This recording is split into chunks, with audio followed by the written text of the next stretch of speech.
Now to muggings on mopeds. People in the city are worried about the increasing number of criminals using mopeds to carry out snatch and grab robberies. Suspects on scooters are being sought for snatching purses from women. Police are investigating 22 incidents just in Manhattan. A new crisis has befallen New York City. Gangs of thugs riding around on scooters, stealing things from people as they walk down the street. And although police have confiscated 10,000 illegal scooters since the year began, experts say this problem is only gonna get worse. Blink and you might just become a victim. Riding quickly along our roads and sidewalks, mopeds are central to a crime trend seen recently across New York City. Take a look at this video. This kind of gives you a sense of how these moped bandits actually operate. They roll up on their moped and approach their victims from behind. Mopeds, scooters, and motorcycles. They have become the getaway vehicle of choice in New York. NYPD was also looking into 3 Queens moped armed robberies that occurred in less than an hour.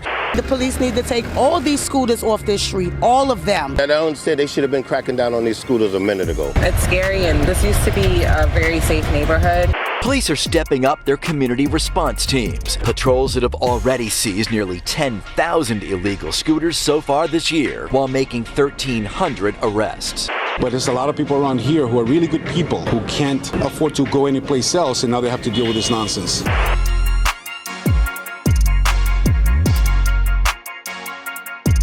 If you're riding a scooter in New York, it could end up in the police impound lot. Look at that. But what nobody's talking about is that although we're in the middle of a scooter-related crackdown, the whole reason we have this problem to begin with is because the city never took it seriously, and now it's so big it may be with us forever. Which means every New Yorker walking down the street now has to be alert for the sounds of a moped creeping up behind them. Because although purses and iPhones have been a thief's favorite item for years, stealing them has gotten easier and easier for thieves who can now ride these illegal bikes wherever they want with no fear of retribution. And the real reason we have this scooter-related crime wave is because everything being done on them is illegal, but the city's never cracked down upon it. Lawlessness has been allowed to reign supreme on our streets. We're talking everything from riding too fast, to riding the wrong way, to riding in the bike lane, or worse, on a sidewalk with pedestrians. And this has caused the law-abiding to get used to a certain level of crime that just goes unpunished all the time, and that's putting people at risk. And people in a dangerous environment are letting their guard down, wearing their headphones, not paying attention. And think about that. If people ride scooters all day long on the sidewalk and nobody cares, how long was it ever going to take thieves to see the opportunity to commit a new type of crime? On top of that, New York is a city of 8 million people, many of whom are just not used to this type of thing, which gives criminals more opportunities than ever to ride around looking for vulnerable targets. And sadly, not only are thieves well aware of what they can accomplish with one of these illegal bikes, the number of illegal bikes, that's going through the roof, and these criminals are virtually impossible to stop.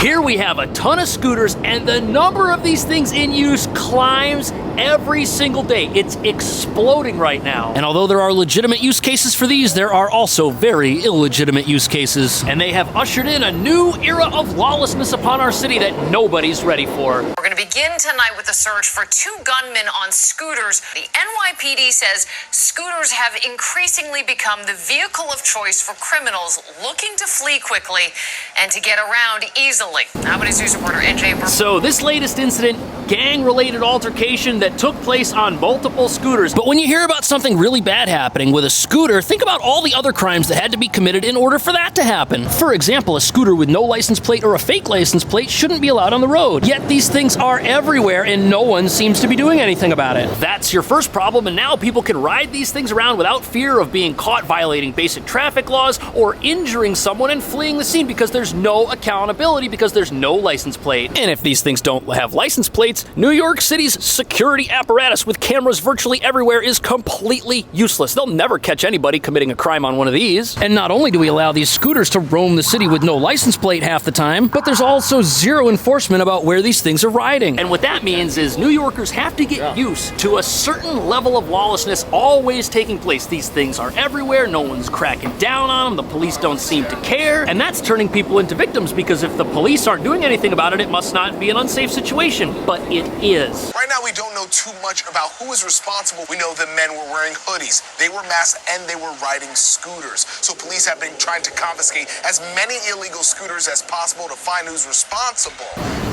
So of course, the people riding around on these had their faces covered and no license plates and couldn't be identified. And there's a familiar pattern here. Most of the time when crime is committed with these, it's a team of two. You've got one person who's driving and then you've got another person who's on the back to do something else. Which probably means that if you're approached by two people riding a scooter, you should be wary immediately. And that's just one of the many ways these things are perfectly suited for illegal activity, which we'll get into. But consider how using these as crime vehicles puts the police in a really difficult position. For example, how do police go about apprehending criminals who can be everywhere and nowhere at the exact same time? You've got thousands of these things roaming the city at any given hour, yet the police have no viable leads because there were no plates, no identities, no nothing. That means the only tool police are going to have to crack down on this is going to be a very, very broad, blunt object, because the people riding them are suspects whether they like it or not, because of the actions of just a few criminals. But to make matters worse, because the city allowed this technology to get basically everywhere and to run lawlessly rampant, that now puts the police force in a position where they've got to go after these things as if they were invented yesterday. Meaning when people get pulled over, they have to check and see if the license plates are real. They have to make sure the person riding has the proper type of license to operate one of these. Then they've got to check for insurance to make sure that's valid, because unlike with cars, which we do a great job policing, everybody's got insurance, all these license plates are legit. With mopeds, scooters, whatever you want to call them, it's essentially the wild, wild west. Because although we have rules, nobody's been obeying them and nobody's been enforcing this. And because the city's finally started to crack down on laws nobody's been obeying for years, the sudden abruptness at which they're doing it has a lot of people very surprised.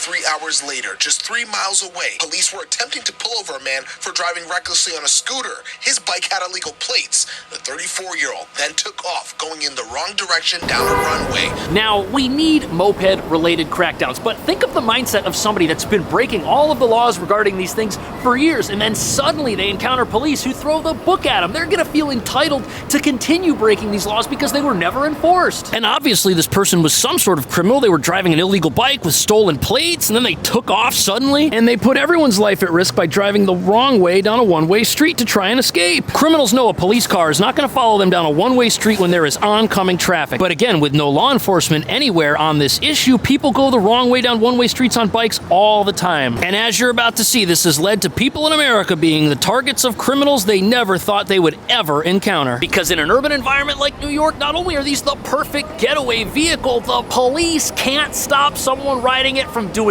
whatever they want in that moment.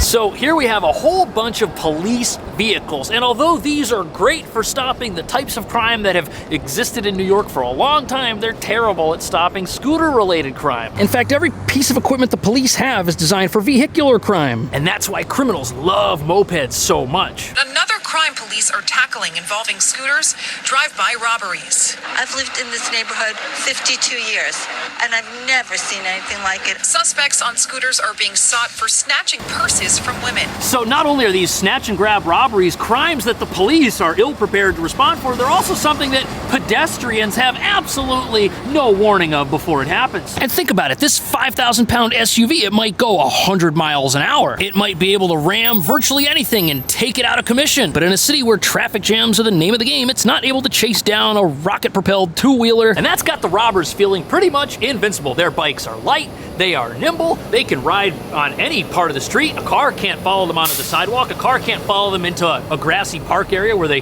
try to escape, or down a boardwalk somewhere. They can fit down the little bike lane on the left-hand side of the road here, no problem. And they've got all the advantages of a bike without any of the drawbacks, because unlike an e-bike, which is going to be relegated to a 20-mile-per-hour top speed and is going to have limited range because of its reliance on electricity, these gas-powered mopeds don't have any of those drawbacks, because these things have a top speed of 40 40, 50 miles per hour, and unlike an e-bike that takes 8 hours to charge with a battery, you can fill these up in 10 minutes at any gas station. On top of that, they're incredibly affordable. $1,200 is what some of these cost. Others are even less. But that also makes them the perfect vehicles for crooks. I'm 74 and I'm terrified. And my husband said to me, you can't wear a pocketbook anymore. He made me buy like a fanny pack. Deborah Newman wears a backpack, which makes it harder for robbers on wheels to grab and go. She has... So it looks like not only do criminals use the speed and maneuverability advantages of these things, they go to areas where they know there are wealthy people or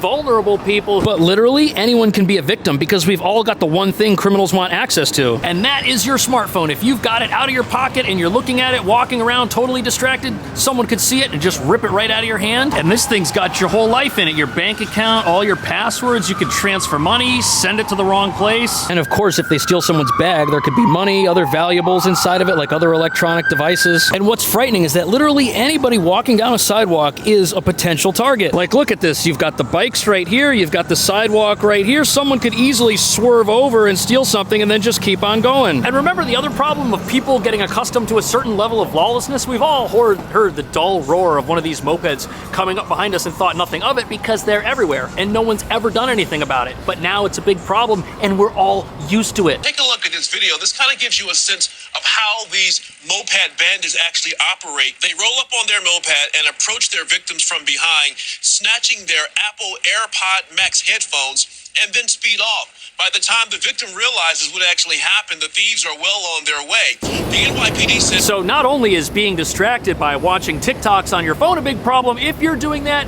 and you've got those noise-canceling over-the-ear headphones on, you are in your own little world. You are not paying attention to your surroundings. Not only could you get struck by an oncoming vehicle, but you're a perfect target for criminals. Plus, those headphones are so big and so bulky, criminals will see that a mile away and know that you're not paying attention. It's like a red flag. It's like a come get me sign. On top of that, most headphones have noise cancellation, which blocks out external sounds like engine noises, and your ears, which are there to keep you safe, are now useless. And I know that we're hearing about headphones being a problem in the context of moped robberies, but how many people do you think end up getting victimized because they don't hear the footsteps of someone sneaking up behind them or rushing up behind them when they walk down the street, somebody who was never riding a moped? But in spite of the uphill battle faced by the NYPD, they've been making headway, confiscating tens of thousands of mopeds since the year began. But even though so many of these illegal vehicles have been confiscated, city leaders are now realizing that the problem is a lot bigger than the police may be able to handle.